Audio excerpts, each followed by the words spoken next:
No woman, no cry.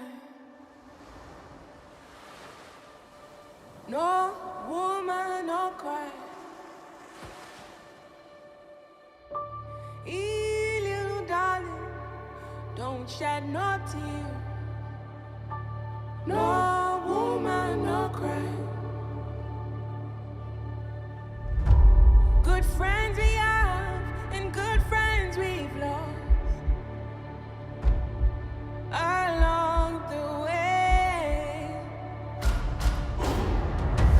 In this great future, you can't forget your past.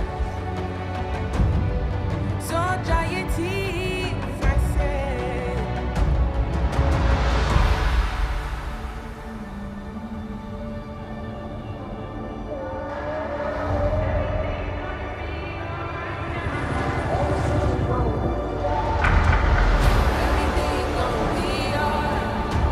Everything's gonna be alright. Everything's gonna be alright now. Everything's gonna be alright. Everything's gonna be alright. Everything's gonna be. I am queen of the most powerful nation in the world, and my entire family is gone. Have I not given everything?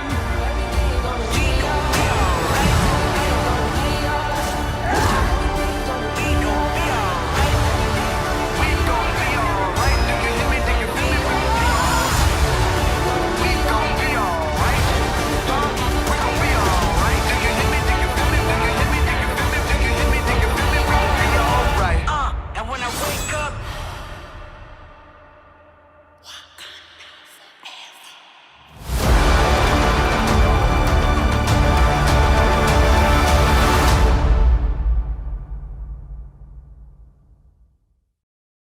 Hey, I'm Letitia Wright, and I'll be joining an important discussion with female innovators surrounding the topic of STEM for female lead. So I love the ways in which Shuri represents so many young women in STEM. I felt that this was an important representation because we've never seen anything like this before represented in movies. So when I got the opportunity to play Shuri, I was just in awe of how much she loved science, technology, engineering, maths. I loved the fact that she was also cool whilst doing it. So it's great to see so many women be encouraged and inspired by Shuri. So I loved the response that was given to Shuri in Panther 1. So many women around the world felt inspired by Shuri when it came to the field of STEM. They felt represented, they felt not only encouraged but also empowered, and I found the response to Shuri being one of such beauty and just a fun energy towards this young woman who's not only a princess but someone who's creating technology for her nation. And I felt like that inspired so many women around the world to keep going in the field of STEM. Thank you.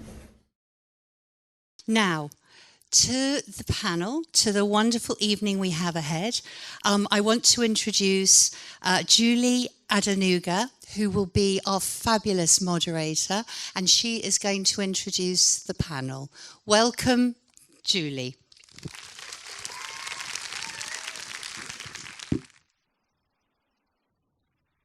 Thank you so much, Adrina. Hi, everybody. Oh, you guys are so calm. Hi, everybody. Yay. How are you guys? Nice, I need more. How are you guys? Give me the truth. How are you guys? I heard a great in there as well. Hang on, let me just, can I do this? I haven't checked. How are you? I'm doing great. Tell me more. I'm doing amazing. There you go. Good. All right, guys, we're going to have a really, really lovely chat with some incredible people. I've met all of you today, but we've been talking just in one of the other rooms, and I'm really excited for you guys to hear from them because they're all brilliant, intelligent, amazing women. So please welcome our guests to the stage. Come through.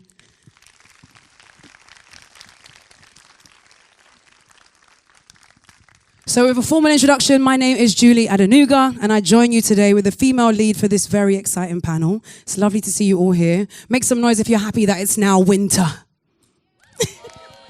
I expected it to be silent. Some of you are like, yeah. I can see all the jackets. So as Edwina mentioned, the female lead is all about raising women's voices and highlighting their success, especially in underrepresented areas. And let's face it, STEM is definitely one of them. So I'm very excited to see all of your lovely faces here, including some young people here as well. It's really nice to see you. We know that STEM is still a sector where women are the minority. And if I pull up one of these stats, so I hate stats, but I think they're really important because sometimes they just get to the point of what it is that we're trying to deal with. So this is from, if I'm not mistaken, as I scroll through my iPad with one hand. My hands are very small. So the Office for National Statistics, Labour Force, women make up just 24% of the STEM workforce. This is obviously not new information to a lot of you, but something that I think we should all should be aware of. But it's not just a problem with women. There is a lack of diversity across the board, which we're going to address today with these lovely people. I feel like I underdress now. Everybody's bright and I'm just looking like I'm going to some morbid event. I know. I haven't got a backup outfit, otherwise I would definitely change into it. So tonight we're going to be discussing what needs to change in the STEM landscape and some solutions to those challenges. There will also be an opportunity for you guys to ask questions at the end. I have a bad memory, so if you're like me, please write it down on your phone. Just put it somewhere so we can get to it at some point because I want to hear from as many of you as possible. To help us tackle these questions, I'd love for you guys to clap as soon as I introduce them. I'm honoured to be joined by a fantastic panel. So first up, we have Dr. Maggie Aderin-Pocock. Make some noise. Let's do the full bio. You know, you don't want to be like, if I say introduce yourself, you're going to say, I feel like you're too humble to do it, so I'll shout out all your praises. So Maggie is a space scientist and presenter of the BBC's The Sky at Night, managing director of science innovation, through which she helps to show school children and adults the wonders of space. She has won so many awards and honorary doctorates, we literally can't announce them now because we'll be here until tomorrow. So make some noise one more time for Maggie. We have Dr. Anne-Marie Imafidon. Make some noise, please. The CEO and co-founder of STEMettes, a social enterprise supporting young women into STEM. Anne-Marie is also the maths presenter on Channel 4's Countdown and was named most influential woman in the UK in IT in 2020. Wow. Take a bow.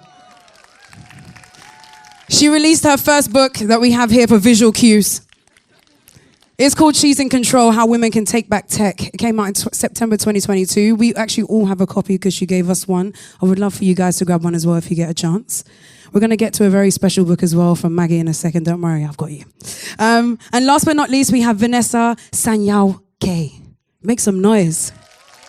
The CEO of Girls Talk London, who deliver the Black Girls Tech Summit and Black Girls in Finance Summit, which both aim to democratize jobs in male-dominated sectors and to empower women to develop the skills to progress in their careers. Some important work by all these three lovely, lovely human beings, so please make some noise.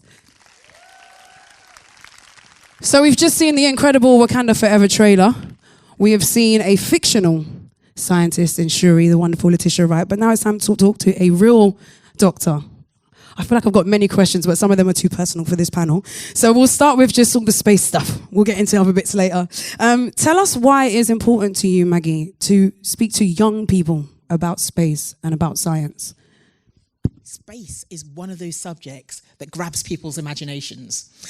I go out to see, I think in the last 15 years, I've seen about 400,000 people. And I must admit, I'm knackered.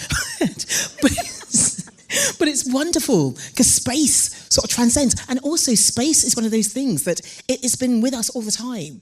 If you look back in time, when I was growing up in sort of the late 60s, early 70s, I thought, space was just done by white guys in togas, looking up, yes, ha, ha, ha, ha. But space is actually for everyone. Every culture across the world has celebrated and looked up and wondered what's out there and interpreted it in different ways. So space, astronomy, science is the culture of everyone. And at the moment, the statistics you quoted, it just shows that space is just too male-dominated, too white. And a prime example of that is people landing on the moon. To date, 12 people have been to the moon, and they've all been white, male Americans. This has got to change. And so I like to get out there and just sort of bring out the inner scientist in everyone. Everybody has curiosity, especially when they're young. But somehow, as they go through the school system, we sort of drag it out of them. So I want to reignite that fire, talk about the amazing things out there, and get people excited again. Can you share with us your first moment of revelation when it came to space? What was that thing that you said, I need to find out more about that? Well, see, I think I was inspired by space before I can actually remember. Because I was born in 1968. And in 1969, the moon landings happened. And although I don't remember the moon landings, in fact, people say that I was taking my first wobbly steps as Neil Armstrong was taking his giant leap. So I don't remember the moon landings, but they had a profound effect on me. I grew up thinking, there's the moon. People can go there. I want to go there. And then it sort of developed, and it was things like the clangers. I don't know if you're familiar with the clangers. I have no idea. I'm sorry. Does anyone in the audience know who the clangers are? Put your hands up if you know the clangers. The clangers! Sorry. I get very excited. But the clangers are these little pink creatures that live out in space. And they just caught my heart because they don't speak, they just whistle to each other and we know exactly what they're saying. And as a child, I thought, yes. I think when I was about 4 or 5 years old, I wanted to go out into space and walk next to the footsteps of Neil Armstrong. I wanted to see the curvature of the Earth as Yuri Gagarin had done. And then I wanted to travel out and meet the clangers. And I got the opportunity to do just that. There is an episode of the clangers called The Visitor, and they made a little Maggie puppet. And it's amazing. I went there with my daughter. My daughter's in the audience. I can't see you, my love. Oh, yeah, there she is. And we went and we saw this little Maggie puppet, and I saw the video of me meeting the clangers, and there were tears in my eyes because the crazy dream of a little girl coming true.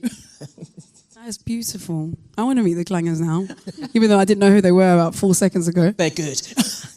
Tell us what the difference is between learning about space when you're a young girl, which I know is something that you're super passionate about, or learning about space at 34 years old. What are the differences? What do you see?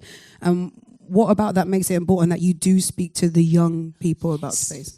Well, I think the importance of speaking to young people about space is those statistics you mentioned.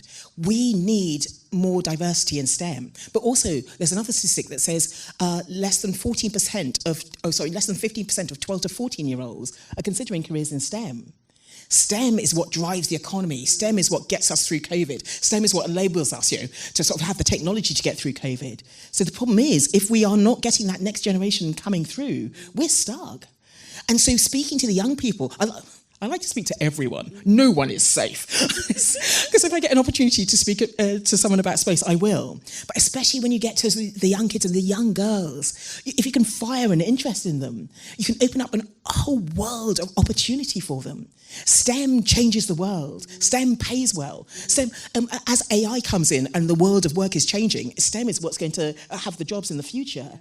So we want everybody to have that opportunity, but especially those young girls who might be thinking, oh, it's not for me. It is for you. We need you to make a difference to the world. And I think something that you're not mentioning, and you're talking about it slightly, but not really touching on it, is that if there aren't any Maggies talking to the young girls, there aren't lots of spaces where the young girls will happen upon STEM, right?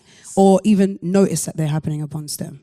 So they'll be using the internet, but they won't notice what that means and what's behind it and the things that make that up. Yeah, and what it leads to. And there's lots of sort of evidence to support this. Many of the girls that go into STEM is because they've got a brother or an uncle or a father or a sort of a sister or sort of an auntie who works in STEM.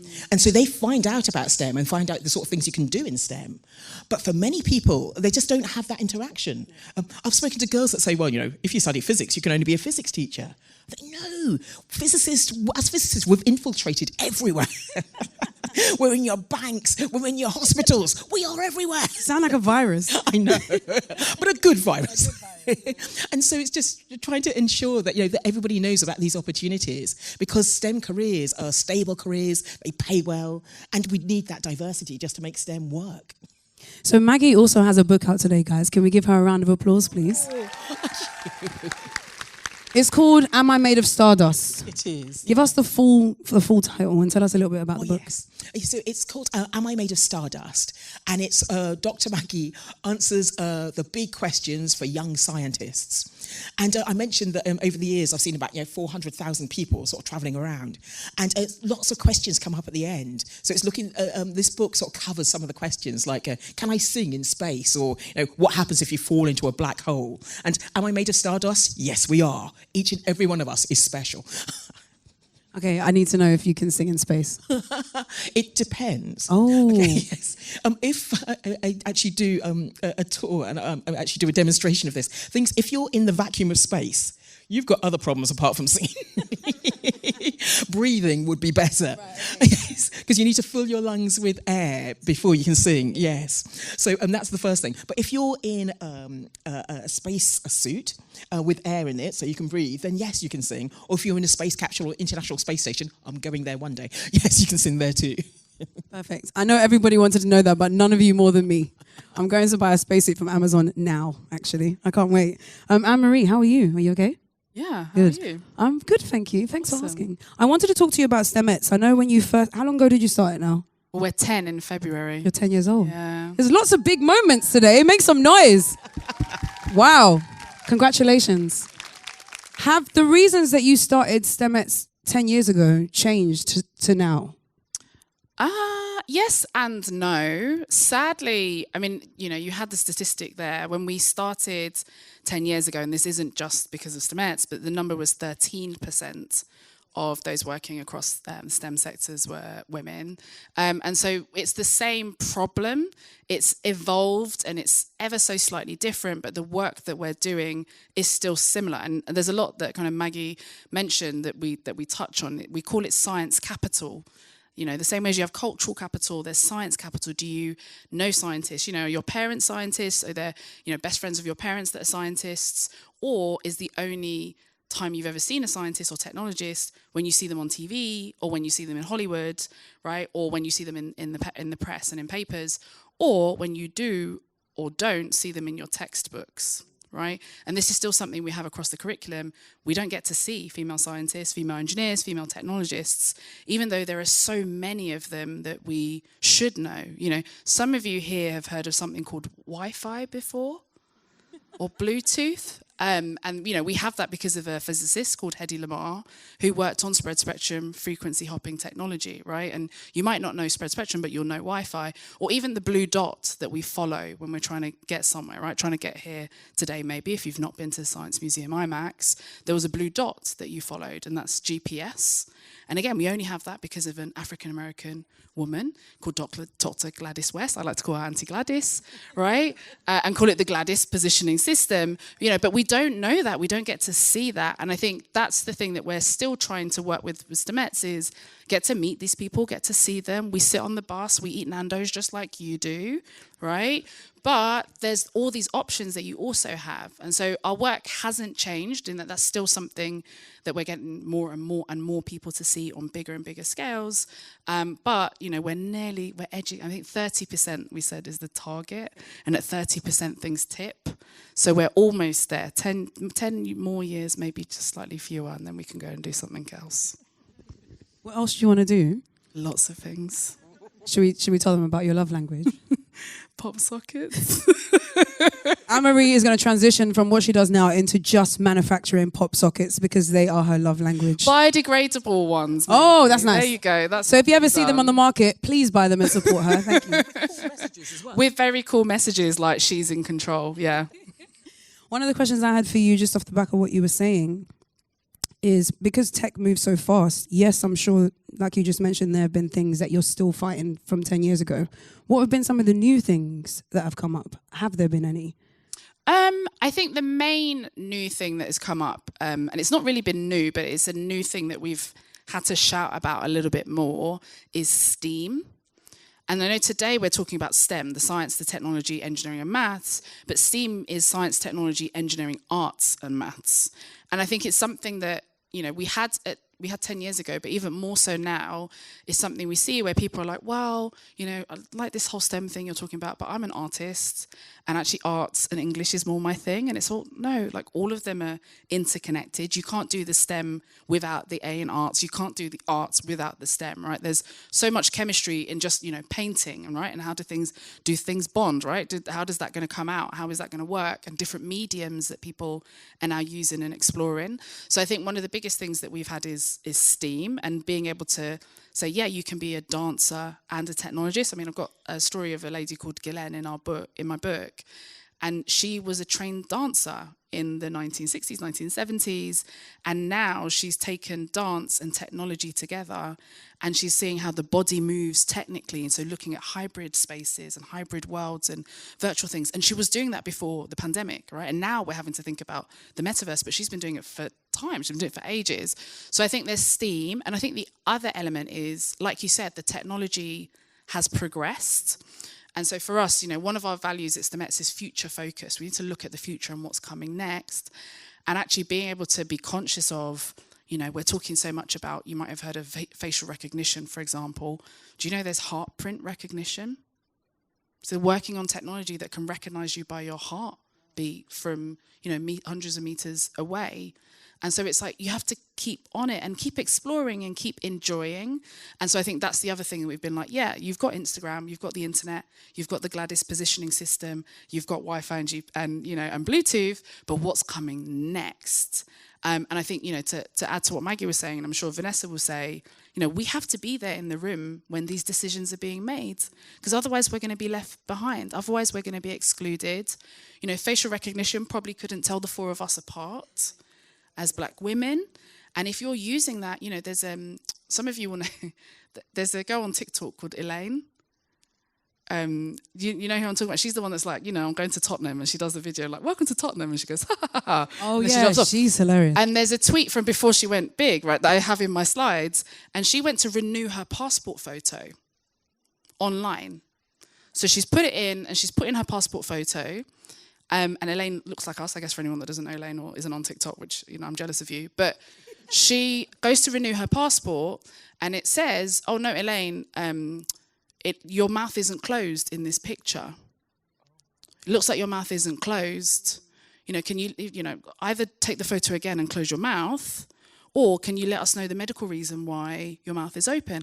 And her mouth looks open because, you know, I'm wearing lipstick now, but my top lip is dark and my bottom lip is light. And the technology wasn't built for people like me or Elaine.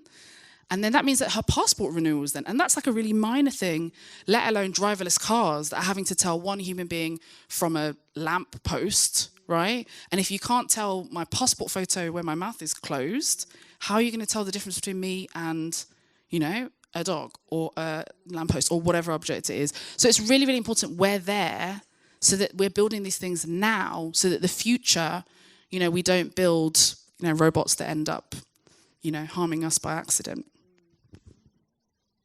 I was supposed to ask another question, but I'm still taking all of that in. That's mind-blowing, honestly. Thank you for sharing that, Anne-Marie. I want to jump over to Vanessa, but I just wanted to quickly ask, because we spoke about it briefly before sitting here, what are the other parts of, I don't want to say problems, but they are problems and issues that we are experiencing when it comes to diversity in tech? So we're talking about giving women more opportunities, but what are the things that we're maybe not discussing? Are there any that come to front of mind for you? I mean, it depends on who you're talking to. I mean, in this audience, it's interesting. There's different from the audiences that I might speak to all the time. I mean, we're not talking about paying people and paying women properly when they are in these fields. Felt that, boy. I was like, are you hungry? What are you doing? No, you just agree. We're not talking about leadership enough, and the different types of leadership we're going to have to get used to and we're going to have to embrace if we now have women running these organizations and being senior in technology. We're not talking enough about the dangers really, and allowing everyone to understand, cyber threats, all kinds of different things that are going on, and to be able to make the right kind of decisions in their own lives. So I think there's lots of things that we're not talking about because there's so many parts of the problem and so many different audiences. And I don't know if anyone here can really edit what people are being paid, when they go and work in technology. I mean, I'm making a lot of assumptions about the audience, but we've got children here. Maybe children can't decide pay, but other people in the audience can. But I think it's a big problem with lots of different elements, and so it's going to need lots of different solutions. And the first step to solving a problem is acknowledging that you have it. And I think, to go back to your initial question, in 10 years, that's probably the biggest difference that I've seen. If we were doing this 10 years ago, there would have been people being like, well, no, women just don't like the tech. Or how is this really a problem? Why aren't you convincing men to be teachers, right? Or I met a woman once and she couldn't spell science, And now it's 10 years on, and we're not having to fight and say that this is a problem. We're just having to convince people to do something about the problem. I just want to remind you guys that there's going to be an opportunity to ask questions. So please, like I said, if you don't remember it or you have a bad memory, you've got one, make sure you write it down. We're going to come to you guys really soon. Vanessa, my first question for you would be, what is the key to helping young girls feel that STEM is a place that they belong? What are some of the things, we've established the problem, what are some of the things that are part of the solution, in your opinion? Yeah, I mean, for us at Girls Talk London, so we have like a really big community of mainly black women in tech. So we've got over 3,000 black women. They're part of our Slack. They come to the Black Girls Tech Summit. They're part of our LinkedIn groups. And I just feel like the ambition is there. So some of our women in our community, I mean, they're product designers. They have, they're experts in AI, robotics, cybersecurity, just so many different areas of tech. And I feel that in order for them to feel like there's a place for them, the barrier we have is getting them through the door. So black women, they represent just 0.7% of all jobs in tech in the UK. In the US, it's 3%. So what we are really focusing on, and I think where the challenge lies, is getting them in the door. And what we see is with our community, many of them are, sometimes the first in their family to go to university. They're the first in their family to even have, or approach getting a corporate job. So it's a very kind of, weird, strange process that they have to go through. And what we've found is they need a lot of support in the recruitment process. It's really tough. I won't name names, but they're like two big names where literally their recruitment process is literally about 6-7 stages. From the psychometric tests, we find a lot of our girls, like in our community, are struggling. Sometimes they have to take them so many times again. If you're not used to it, if you don't have cousins or your parents haven't done those types of tests or assessment centres, you're going to struggle. And that's where we find that the barrier is getting them through the door. And so I think there needs to be a change in the recruitment process. 6-7 stages. There's one company where someone had to have several team lunches and meetings with the managers of the team. And it's just too long-winded and it's quite demotivating. So I think we need to really revamp the recruitment process so we can get, women through the door. So I would say that's the big issue for us. When's your next summit? It's in November. So actually we're going sort of around different cities. So we're going to be in Berlin, 26th of October. Then we'll go to London, 15th of November. And then it's virtual, 16th and 17th of November. So it's free. Tickets are available. Yeah, come and join us, blackgirlstechsummit.com. Thank you so much. Something for the whole panel, and feel free to answer however you guys decide. What are your feelings in general on the lack of diversity? And actually, I don't want to direct this straight to you, Maggie, because we spoke about this. When we talk about lack of diversity, what are your feelings on whether they're internal and external? I'll leave you to elaborate on that a bit more, but I would love to hear from you on that. Yes, this is quite interesting. Yes. I was just going to speak very loud. It's quite interesting because when I was growing up, I decided I wanted to go into tech. I wanted to go into space, literally. But there were still people I call the dinosaurs. but you're black and female. What can you do in tech? And so then there were sort of quite a few external barriers. People saying, no, you're a woman, that's not going to work. But now I think some of those barriers are gone. They're still there. The dinosaurs still live on. But now I think there were quite a few internal barriers, and internal barriers almost set up by society. And so it's sort of many girls think, oh, well, I can't do tech, or it's boys stuff, or if to study physics, I need to be really clever, and maybe I'm not clever enough to do it. There's quite a lot of evidence to show that girls do better in physics A-levels than boys. But they feel that, oh no, perhaps it's not for me. And so it's trying to tackle both of those barriers. Sort of, teach the dinosaurs a lesson, but also say, no, this is an opportunity for all of us. And also show the importance of it. Because as we've all been saying, we can't just have a sort of a small group dictating how technology works. It has to be diverse. It has to be everyone. For everyone. One of the challenges I faced as a child, but now I see it as my superpower, which is very appropriate with Marvel, is I'm dyslexic. And that sort of sets up a barriers. And I was put in the remedial class when I was at school because they thought, oh, she's just dumb. But now it's sort of people are seeing the benefits of neurodiversity. So I think it's showing people that they can actually make a difference and make a real contribution and getting rid of those internal barriers as well as the external ones. Thank you, Maggie. Vanessa, when you are, sorry to put you on the spot, but at your summits, what's the piece of advice that you find that you're giving women the most? And what's one maybe that you don't feel that you get to give, but you do feel is important? Yeah, I think what I find in terms of the advice that we give is, I guess, for the women that are through the doors, I think there needs to be a lot of change in the workplace culture of some tech companies. And so I find a lot of the work on the other side, once we get them through the door, is keeping women in these companies, because there is an issue around workplace culture, daily microaggressions, toxic cultures, toxic managers. Those are the reasons why a lot of black women sometimes enter jobs and then leave after a year or two, when they should be really having a good sort of run in a company, but they're leaving at very fast rates. So I always find myself speaking to them about resilience and sort of, guiding them on ways to, I guess, fight the culture. I think, yes, if your company is really toxic where it's affecting your mental health, I definitely say leave. But then I do say to the women, some of us have to fight, because if we keep leaving, the culture's not going to change. So it's really encouraging women to speak up and speak out and raise issues, because I think that's the only way we can change the culture. So that's what I find. I think what I'd add to that is that, the benefits, I think one of the upsides of being in STEM is that you do have so many options, and it's something that it's why we talk about STEAM. It's why, at STEMettes, it's like we always have lots of different people, like a broad diversity on the panel, because it's like there's so many things that you can do.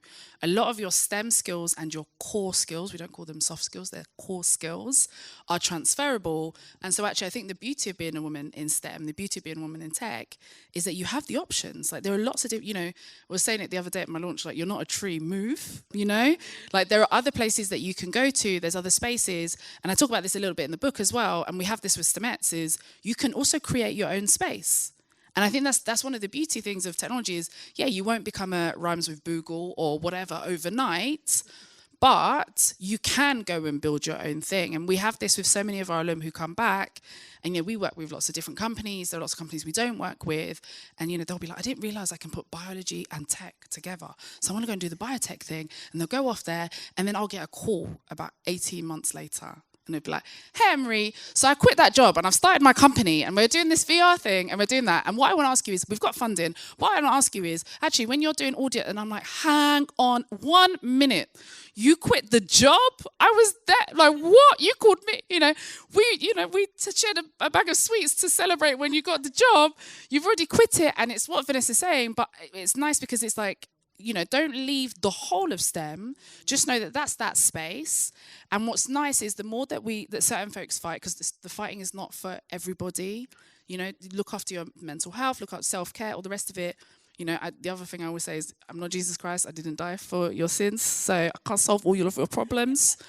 But there's someone else that's working on that problem. And so actually, explore the different spaces, enjoy that journey of going to other places, and there will be a time when you have your own agency, your own power, you're in control enough to create your own spaces and your own rooms like the three of us have done, and go and thrive in that space. Look for the companies where there's less of that gender pay gap, where they don't have that ethnicity pay gap, where they don't just have the black faces on the website, but they have the black faces leading the organisation. We're doing a 4-day work week pilot at Stemets at the moment, which we probably, there's a couple of members in the team, hey Team Stemet, which we probably will do for real from January. And it's like, that's 4-day work weeks. We've got menopause and menstrual leave. So if you've got your period, because we all know some periods, they're really perioding, sent from hell. Right? And it's like, take the day off. Still get your work done at some point, but take the day off because we recognise that that's hard. If you're a parent, you've got parental leave. And you've got to look for these places, because as much as, rhymes with Microsoft, have all the policies and have the free food, you want to look, what are the policies that they have that means that someone like me can go there and thrive? Who are the people that are there that means that someone like me will be not just tolerated, but celebrated in my work? And I think that's the beauty of STEM, is there's always something new. There's always something happening. And so what you can do is get ahead and be like, hey, I've invented biodegradable pop sockets. And in my biodegradable every day pop you're sockets, promoting something. Every day, right? There's always the pop sockets. But I've started this, and in this biodegradable pop socket company, here's how our recruitment process is. We pay people on the 3rd round of interviews. So if you interview for a role at Stemets and you get to the 3rd round, we pay you for your time. When you're all of you like where can I apply? but this is the thing. So this is like, it's come in and use your and be conscious to say, okay, cool. Almost keep a note and be like, that didn't quite work when they did that. That was a great boss I had when they did that. I'm now going to do that, and I'm not going to do that.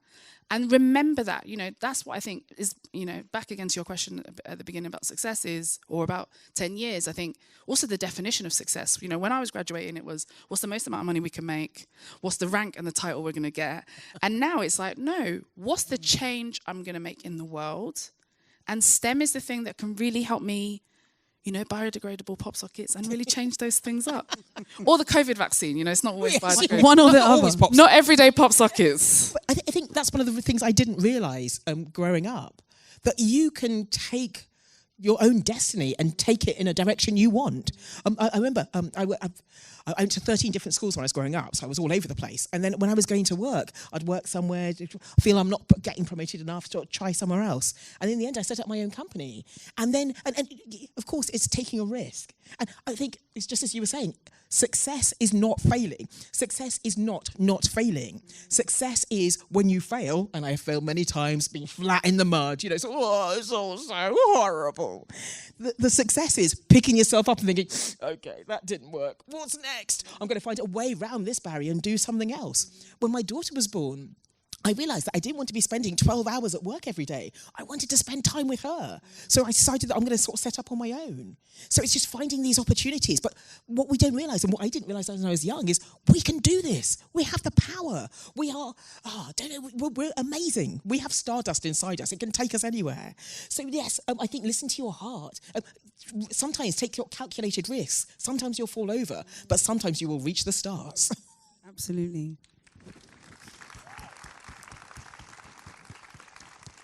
And the only other thing I'll add on to that before we get to questions is, when you do take the risk, you bump into other people who also have taken a risk, and immediately you have something in common. And that feeling is so wonderful when you know that someone else is out on the ledge with you, and you start to find ways in which you guys can connect. It's such a beautiful feeling. So yeah, I always encourage, take calculated risks. Let's get to some questions in the audience. Does anyone have anything they want to ask? Can we get a question? Let's get, because you gave us that I'd like to hear words from you now rather than just sounds. Can we pass the mic? Thank you. Why not? Hello. Thank you so much for the words of inspiration that you've already given. I think across ages, there's so much we can learn from you. One of the things I wanted to say is, you talk a lot about the entry and the barriers, but after that point, how do you cope with being the only black woman at that table, the only black woman at that organisation? I'd love to know some of the hurdles that you have to overcome and the mental fortitude you have to give yourself to thrive there. just in the interest of time, because I want to get another question. Who wants to answer the question? Just, I don't know if we're going to have time for everybody. Who would like to take that answer? Yeah? Yeah, I think, being the only one, I think you need to really think about developing your own networks as well. And I can't stress how powerful community is. So I think, just trying to, you can join our community, the Black Girls Tech Summit community, but just think about sort of developing those relationships, because you need that sounding board and a safe space. So think about, where you can curate and locate safe spaces to really just woosah and just, let your hair down. And you know what? They get quite a lot of stick, but Facebook is not outdated as much as we think it is. What's happening? There are some really good. She's got shares. She's got Facebook shares. Meta shares. There are some really good Facebook groups that I'm part of, like Sisters in Tech, where people just pour their hearts out, and you will get, there's women from, America, Africa, Europe, and we just have each other's back. And if you're having a bad day, you can post, and just the love that you don't feel like you're alone. So have a look at Facebook groups. They do that one thing well. Everything else, I'm not too sure. But have a look at Facebook groups and LinkedIn groups as well. And also, we had this joke last year at our summit as well, but I can't advocate enough for get yourself a work wife and a work husband. Like every place that I've worked at before when I was working, I always made sure I would target my work wife and my work husband, and they both, I still see them to this day, got me through some really challenging times. So find yourself a work wife and work husband and community, and hopefully that will help. Just one quick note. Sometimes you can use sticking out in the crowd to your advantage, because sometimes being the other means that they're going to remember what you say. So choose your words carefully, but they're going to take it away. So I don't think it's all negative. Sometimes it can be a really powerful asset. Okay, another question. We got someone in a pink. Sorry, my eyesight's bad and I'm wearing glasses, but in a pink top. You got a mic there. Thank you. Thanks. Hi. Ladies, I'm super impressed. Thank you so much for the experience. I'm in a different aspect of science. I'm in medicine, but listening to you guys talk is encouraging. My question is for Dr. Pocock. I have a 4-year-old and a 6-year-old, and I want to introduce them to science. I want them to introduce them to science that's represented, because we live in a diverse area, but the school is not terribly diverse. So I spend a lot of my time trying to show them with the books and the shows and whatever. How soon or at what age do you start introducing them to, your world of science? Right from the get-go. It's never too early. And I do find this because kids, as soon as they can start speaking, the main thing they do is they ask question. I hear sort of parents saying to kids, 5 whys and you're out. Why this? Why that? Okay, that's enough. That is just being a scientist. It's in each and every one of us. And so, one of the things, sorry, my daughter's going to get, she hates it when I keep on referring to her. But one of the things she used to do, she used to come and ask me a question. And I was like, I don't know that. Like, what are the things on giraffes' heads? I don't know that. Let's explore it together. And I remember when I was at school and struggling to try and get sort of GCSEs and things like that, I used to go to the library because that's what we had then. But I used to go to the library with my dad and explore, and we'd learn together. So I think it's never too early. But I think it is quite nice to learn together. I don't know everything. I know quite a bit about space, but hey, there's still a lot to discover. But if we do it together, then it's sort of like an adventure in itself. So I think it's never too early. So I think there are, if you look at sort of the NASA websites, the European Space Agency websites, they are quite diverse. And the nice thing about space is it gives you that global perspective. And I think that, and also I was thinking of there's a little alien on the ESA website called Paxi, and he's green, so it transcends all the barriers. So I think there are ways of teaching space and making it represented for everyone. But I think there are also many resources that show that STEMET's resources, but many resources out there that show that space is the culture of everyone. It isn't just sort of white guys wearing togas, which is how I grew up. So I think there were many resources that actually explore that and show amazing scientists that have done a fantastic, like Gladys West. I like Gladys GPS. Yes. And so there are sort of resources out there celebrating that, and we need to give that to our kids. I mean, yeah, small, teeny, tiny plug. I mean, there are a lot of resources. You've done like 4 today. Don't give us a disclaimer now. Just one more. You missed the disclaimer section. 4 is the normal, but there's probably more resources than you have time to go through. I think it's more that way, and I think it's nice that you've got that as your initial thing of I need to see diverse faces, and use that as your way to say, okay, this is something I'm going to look into. This is something I'm going to leave by the wayside. But we do every month we put out our STEMettes. We call them takeaways because we love food.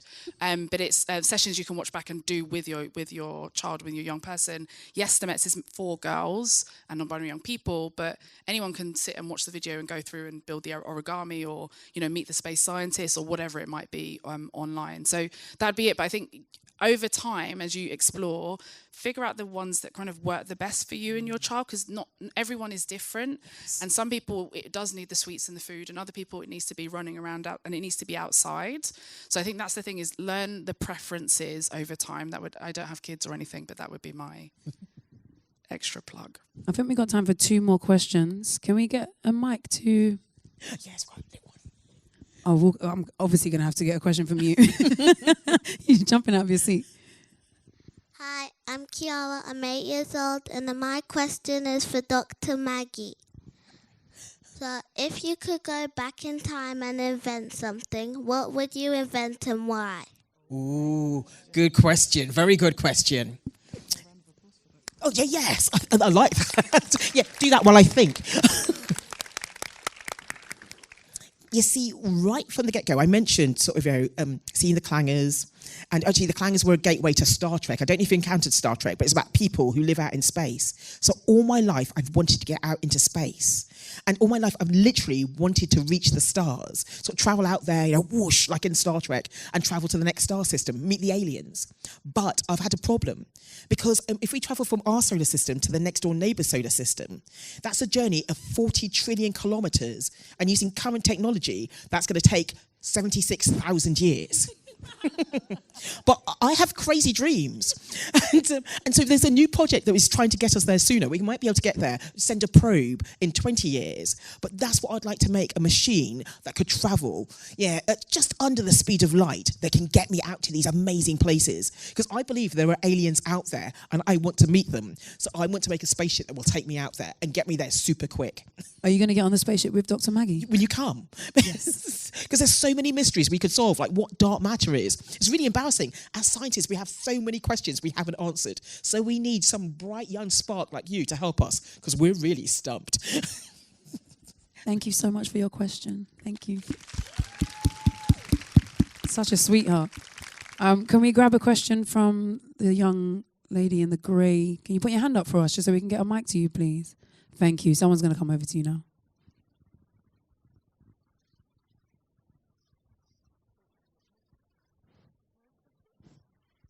Hello? Okay, sorry, just making sure. But as a student in particular, I was particularly struck by how you said you wanted to spark curiosity again. And so I'd like to ask, what do you think the school system should do to spark curiosity again for women who wanting to explore careers in STEM? Hi. I think that the school system, there's a lot of things. Sometimes, as a technologist, sometimes I'm like, I just want to switch it off and switch it back on again. It's a reboot. Yeah, just like, throw it all out and give everybody like a year off, and then we'll just give us a year to just restart this and we'll get it back. So there's how long do we have? I think the main one that I would want to do is put creativity back into STEM subjects. Like the way it's taught at the moment, if I said to you, in English, you see it's creative because you write poems or you write stories or you create essays, but we don't see science, we don't teach science or maths or D&T or, all the other STEM subjects as creative. And so I would want folks to spend more time being creative in the lesson as part and parcel of what it is. So it's like, actually, this week we're not just going to memorize you know, whatever it is about the periodic table, but we're going to give it a go. Like when we try that, where you mix those together, you know, within reason and safety and health and safety, you know, what happens? And small explosions. Just tiny, you know, controlled ones. But, you know, and we spend more time getting the creative side of it, but also the altruistic side, which I think is the other thing that goes missing quite a lot. So when we talk about science, or we talk about tech or engineering or even maths, it's like, what's the, you know, no offense at all to what Maggie just said, but like, what's the fastest, strongest, biggest way we can do that? And it's like, okay, not everything has to be bigger, stronger, faster, you know, like sometimes you can want to actually solve a problem, and we don't talk about that. But of course, STEM is all about solving problems and helping people. And it's something when we go into schools, I do ask, I'm like, who here wants to help people? Who here wants to, you know, who here is good, right? And who's evil, right? And I'm like, where are you, Hogwarts? You know, where did you go? I'm like, anyone who doesn't want to do good things, can you cover your ears, right? Because, you know, there's as much evil as you can do with the STEM versus the good. Yeah. But I think also talking about that, and you know, there's a picture I show of 3 girls at a maker fair in Nigeria, and they've got this device in front of them, and they've made a little machine that turns a litre of urine into 6 hours of electricity. And it's like, oh my goodness, you know, I mean, it's we and whatever, and we all the time. So it's a funny thing to talk about. So unending supply. Right, well, this is the thing. But then it's like, what can you do? And especially somewhere like Nigeria, where they don't have a steady, you know, electricity supply, we all the time. So you can think of all the problems that's going to solve, but instead we're trying to memorize and trying to follow along and do what the other person said. And then, you know, it's another dead white guy that would then have as the picture of, you know, the reason why we're doing this thing. And it's like, well, no, that's not what it's about. Yes. And so if we could get that into school, because we already do it for other subjects, just treat maths and science the same way, then to me, that would be the main thing. I mean, the one thing I'd do tomorrow, if I could, is I'd remove, you know, you have to make subject choices in year 9, right? And they put it in categories. And if you're going to pick triple science is always next to art. So you can't pick both. And if you do, then you get in trouble at parents' evening. And there's all this. And I just wanted to do the science and the art. Yeah, I wanted to That's all I wanted to do. So I'd make it illegal. Can I just add something to that as well? Because you mentioned curiosity, and I think it's around, and you touched on this, Anne-Marie, about, you know, it's around how do we bring, in terms of students who are, you know, really good at history or maybe really good at sports, how do we bring them into this journey that STEM, they can get involved in, I guess, STEM subjects and bring them along the journey. And I think with education, it's so siloed. It's either you're, you know, an arts person and you can't be both. When I think back to when I was at secondary school, I mean, my dad and my mum, mum's here, so a bit of a shame, but they literally were like, science, maths, and that was it. Like, don't talk about where's your else. mum? I need to see her. Where is she? She's there, See her the mask, face. yeah. Literally, it was Are you wearing your mask because you don't want to laugh at her? Yeah. It was literally science, maths. My dad was the same. Yeah. Yeah. Yeah, art. Exactly. But then, you know, parents' evening, Vanessa's good at what? Music. You know, English, but I loved music. I loved English. And so it's like, how can we make sure that young people know that, yes, you can, you know, follow your passion in history, you know, art or music, but you can also be like a scientist and you know, and explore biology and physics, but also explore the other side as well. And thinking about how we can combine the two in education. Because when you go to the workplace, every single person in this room can work in a company, like that's a tech company or a science company, because we need marketeers, we need, you know, historians, we need people who are creative. So there is a place for any person in the STEM sector, but it's letting them know early on in education is key. Can I just say to Sam, there's diversity in the panel. My dad wanted me to do art. So that it's a very specific reason. I don't know why I would have suffered the, you know, anyway. He wanted me to do art so I can draw a perfect circle. I thought you were meant to be mad if you could do that. Because my dad is an ophthalmologist, and you know, the eye is like mostly circular, and that was his What is the thing. perfect? Yeah. I need If to you're sit in watching, one of your sorry, therapy Dad. sessions because this is deep. My dad wanted me to draw a perfect circle. But I was told if you can draw a perfect circle, you're mad. Really? Dad wanted you to be a mad woman. Honestly, therapy. I'm going to find you someone. Actually, can I just say one more thing? I think showing the relevance of the subjects. As a space scientist, I've worked on the James Webb Space Telescope, looking deep into space, wonderful. But most of the work I've done has been Earth observation satellites, looking at climate change, and people care about these things. And STEM is going to find the solution. Sometimes STEM causes a problem, but STEM can also find the solution. And I think we should be selling it that way. You can make a difference through STEM. It causes a problem in the hands of the evil people. This is the thing. The Slytherins so again. We need good people doing STEM. That's what we need. We've got time for one more question. One more. I can see this lady in the green. She's wearing green. Can we get a mic to her, please? Someone's coming, don't worry. We're sort of in the middle. Put your hand up again so they can see you for me, please. Yeah, thank you. Oh, you're not even going to walk that? You didn't want to walk down the aisle. I was like, just give it to her. Just get her the mic somehow. You can't get through. I want to use a fly like Superman. Okay, so just for context, I'm mixed African and South Asian. So whenever we talked about science, it was medicine to become a doctor, basically.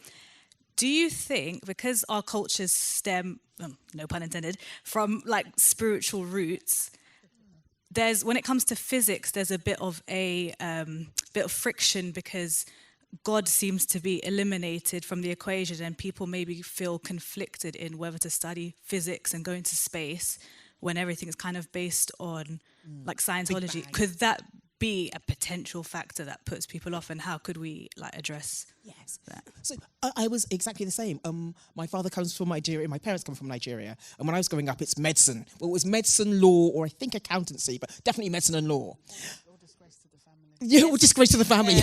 that was the fourth option, which we never discussed. Yes. But I think that is because when my father came to the UK, he wanted me to have a robust job. And I must admit, when I told my father, because he used to come to the Science Museum here and walk through as a child, and then went to Imperial, and when I told him I wanted to study physics, he sort of just looked at me, what is this physics? He knew what physics was, but he couldn't see a career path. And I think that's one of the challenges.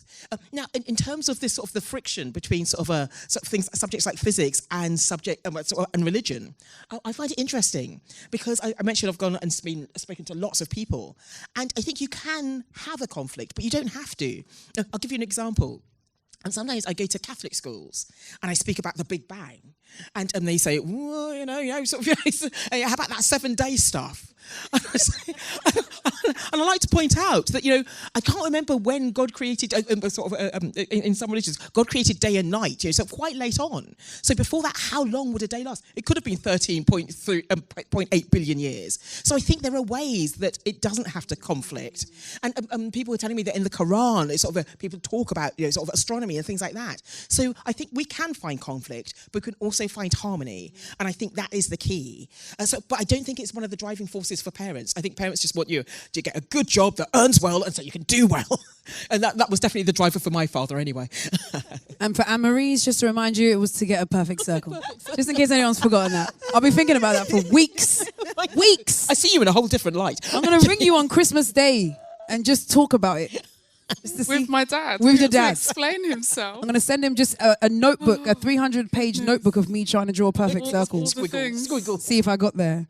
I wish we had time for more questions, guys. Unfortunately, we don't. But I just want to say thank you so much. Maggie, Anne-Marie, Vanessa, thank you.